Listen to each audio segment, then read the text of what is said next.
फैयाज अहमद उसका पुत्र हत्या का षड्यंत्र रच करके और वहां से किस तरह चोर की तरह, कायर की तरह, नपुंसक की तरह, हिजरा की तरह भागा है, वह सारी दुनिया और देश देख रही है। नमस्कार, आप देख रहे हैं फ्रंटलाइन 24। मैं हूं आपके साथ साहिबा सिंह। 20वीं विधानसभा में इस बार नतीजा क्या होगा कोई नहीं जानता। विधायक बचौल और सांसद फैयाज अहमद के बीच जुबानी जंग इस कदर बढ़ता जा रहा है कि समझ नहीं आता कि इसका परिणाम क्या होगा। दोनों ओर से एक दूसरे पर आग उगला जा रहा है। रहीका से शुरू हुई यह लड़ाई कहां जाकर रुकेगी, कहा नहीं जा सकता। भाजपा के फायर ब्रांड नेता सह विधायक बचौल इतने आक्रामक हो गए हैं कि वे किसी हद तक जा सकते हैं। इन्होंने सांसद फैयाज अहमद पर एक से एक बढ़कर एक गंभीर आरोप लगाते जा रहे हैं। वहीं डॉक्टर फैयाज अहमद के समर्थक बचौल को घेरने के लिए हर हथकंडा अपना रहे हैं। अब सांसद फैयाज अहमद और उनके पुत्र आसिफ अहमद भी बचौल के ऊपर कोई काम नहीं करने की बात कह रहे हैं। दोनों गठबंधन एनडीए और महागठबंधन आमने सामने हो गया है। तलख टिप्पणी के साथ दोनों ओर से एक दूसरे पर रहीका थाना में एफआईआर तक दर्ज करा दी गई है। 20वीं में चुनाव पूर्व ही तनातनी का माहौल बन गया है। दोनों में से कोई एक कदम पीछे हटने को तैयार नहीं है। सामने विधानसभा चुनाव है, उससे पहले हालात बनते तो जा रहे हैं। इससे 20वीं के आम लोग डरने लगे हैं। यहाँ के लोग बताते हैं कि इस बार जो माहौल बनता जा रहा है, इससे लगता है कि यहाँ चुनाव शांतिपूर्ण तरीके से संपन्न कराना प्रशासन के लिए आसान नहीं होगा। 20वीं विधानसभा कभी कांग्रेस का गढ़ माना जाता था और यहाँ से डॉक्टर शकील अहमद लगातार विधायक चुने जाते थे। अपने पिता की हार का बदला लेने के लिए आसिफ विधायक बचौल से दो दो हाथ करने को तैयार हैं।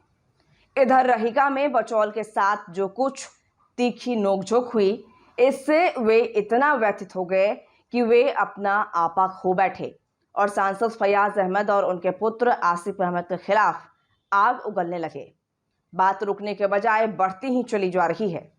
जहां तक 20वीं विधानसभा में विकास की बात है, तो यह क्षेत्र आज भी अनेक समस्याओं से त्रस्त है।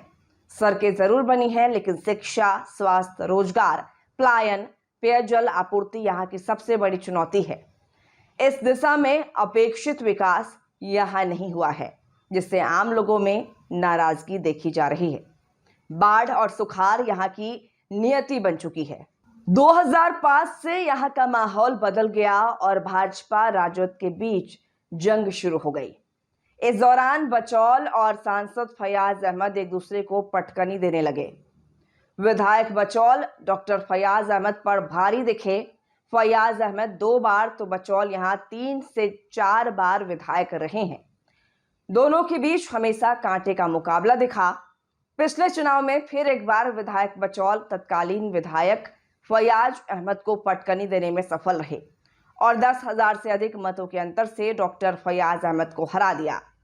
इसी हार का बदला लेने के लिए सांसद फैयाज अहमद के बड़े पुत्र आसिफ अहमद मैदान में कूद पड़े हैं और 20वीं विधानसभा को अपना कर्म भूमि मानकर क्षेत्र में काम कर रहे हैं। क्षेत्रीय भ्रमण से जो जानकारी मिला है, उसमें यहाँ के लोग अमन चैन चाहते हैं। गुस्सा दोनों तरफ है। विधायक बचौल और पूर्व विधायक फैयाज अहमद से भी लोग नाराज हैं। आरोप यही है कि दोनों ने 20वीं का अपेक्षित विकास पर ध्यान नहीं दिया।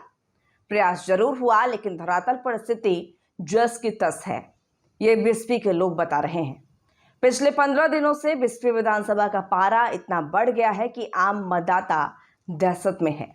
यह तो तय माना जा रहा है कि एक बार फिर एनडीए गठबंधन बचौल पर ही भरोसा कर इन्हें मैदान में उतारने जा रहा है।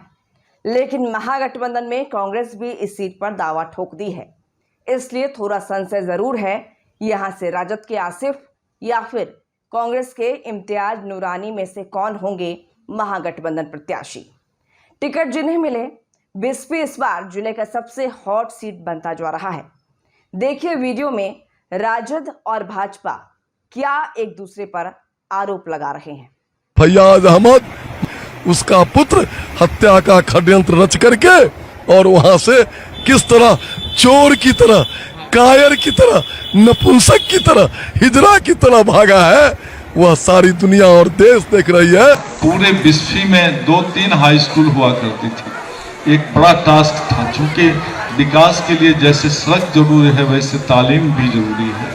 तो हमने लगभग 20-22 स्कूल अपने ज़माने में बनाने का काम किए और वही हाई स्कूल अभी तक +2 तक में परिणित हुआ। नया कोई स्कूल 20 के बाद नहीं बन पाया। मैं यकीन से कह सकता हूं कि 2020 में बिस्फी में जो डेवलपमेंट था, जो विकास था, आज बिस्फी 5 साल बाद उससे पीछे चला गया है।